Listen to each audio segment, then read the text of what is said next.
Hey, this is James Pelton bringing you a video today. So as you guys know, I've kind of been pigeonholed as the crypto guy, which is fine. I do love crypto, but as the market's down and people are kind of looking for safer options, I do just kind of want to open up, broaden your horizon of other things that are possible, other investments outside of crypto. I've gotten that comment a lot that you'd like to see things outside of crypto.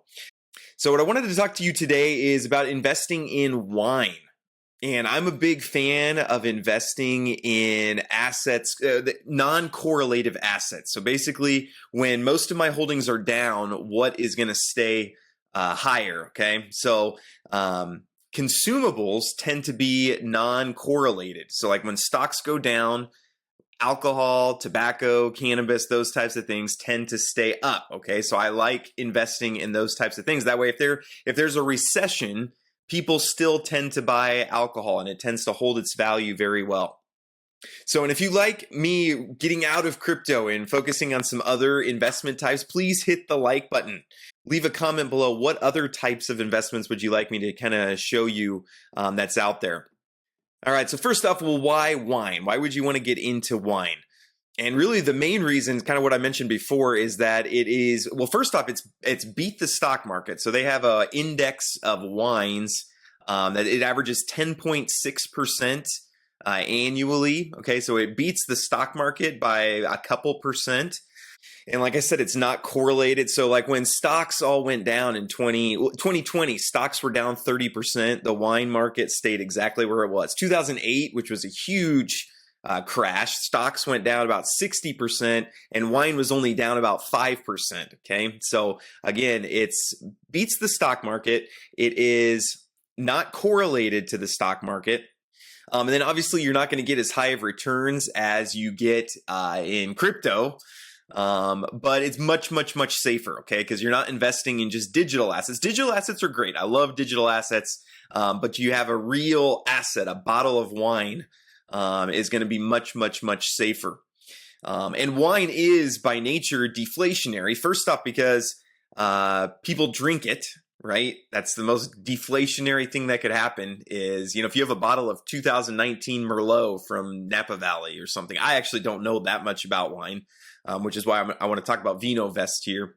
But that 2019 bottle of Merlot, first off, after 2019, they could never make another bottle of 2019 Merlot from Napa Valley, okay? And then second off, it's deflationary in that supply can never increase. And then it's also deflationary because people drink it. And it's also a good investment because as time goes on, the demand actually goes up. Because as wine ages, people actually want it more. Okay, that's different than most assets.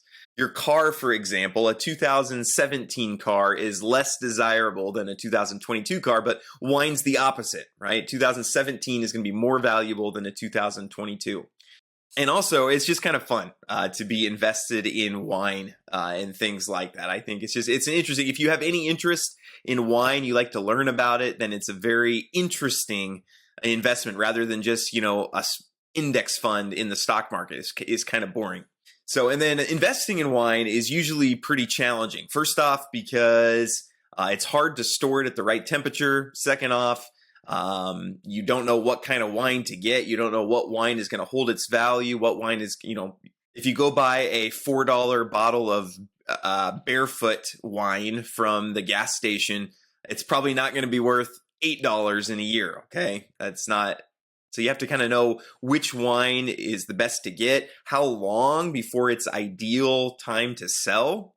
And you have to store the wine at the right temperature. You have to make sure your kids don't break it. You have to make sure that you don't break down and, you have a bottle of wine that you've let age for 10 years and then one night you have a party and you drink it, and then you waste all your investment. Well, not waste, but you redirect your investment, we'll say. So that's where a platform like Vinovest works really well. First off, it's a completely doxed team. They've been around since 2019. So when you sign up with Vinovest, there's two options. So you can just use it as a trading platform where it's just a marketplace, basically, where if you want to go research the wine yourself, You can use their marketplace to buy and sell, and they'll store it for you, which again is nice. They keep it at the right temperature. They make sure that it's insured. They make sure your kids don't break it. They make sure that you don't drink it. So that's one option, is just you can research it, buy what you want, hold it for as long as you want, and then sell. And there's no minimum for that, so anybody can hop on and do that. There are high fees. That's one thing I would say about Vinovest, is there's high fees. And the reason is because, again, they're storing it for you. So this is not like buying a stock where they don't have to do anything, or buying cryptocurrency where they don't have to do anything. They're actually holding it, again, insuring it, keeping it at the right temperature. So there is a fairly large fee for using their platform. But so trading is one option. And if you're doing less than $1,000, that's your only option. Now, if you want to do at least $1,000, they will give you a managed portfolio, which is basically they'll ask you some questions. They have to figure out what's your time horizon of like, well, hey, I need money in 3 years. So then they can find you wines that the peak is going to be 3 years from now. Whereas if you say, hey, no, this is for retirement, I want to hold it for 40 years, that's going to be a different set of wine that you buy for that. So you can ask them the questions. They will tell you, hey, buy this, don't buy this. Again, very, very high fee. So this is an annual fee. But again, that's for storing it, giving you the advice, and you're still, beating the stock market. So I think still worth it.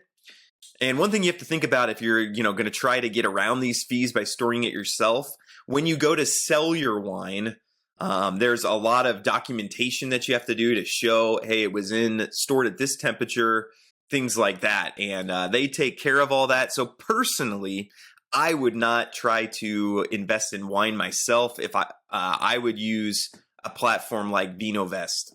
So if you want to get started with either of these, you just come over to Vinovest and you're going to create an account. Again, this is kind of showing you, this is the global stock market, the global equity index. And, wine has beat it for the last 15 years. But you're going to come here, create a new account.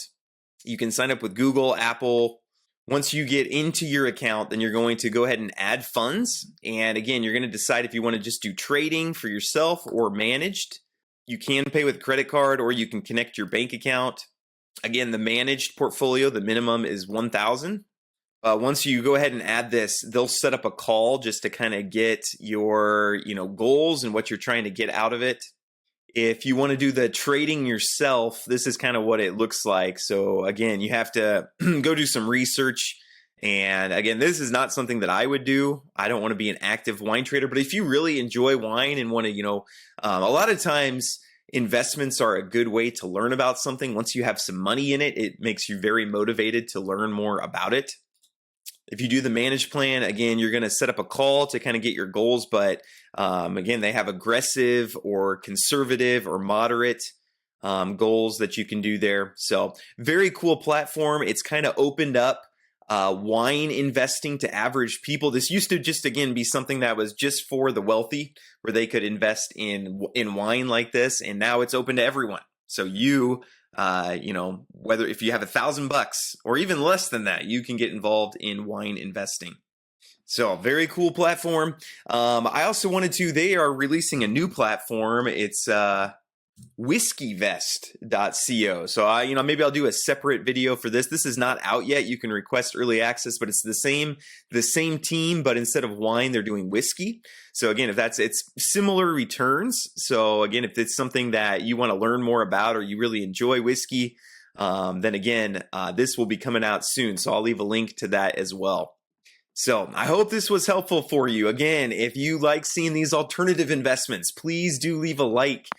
Comment down below what other type of investments you'd like to see. Comment whether, stick to crypto, Jimbo.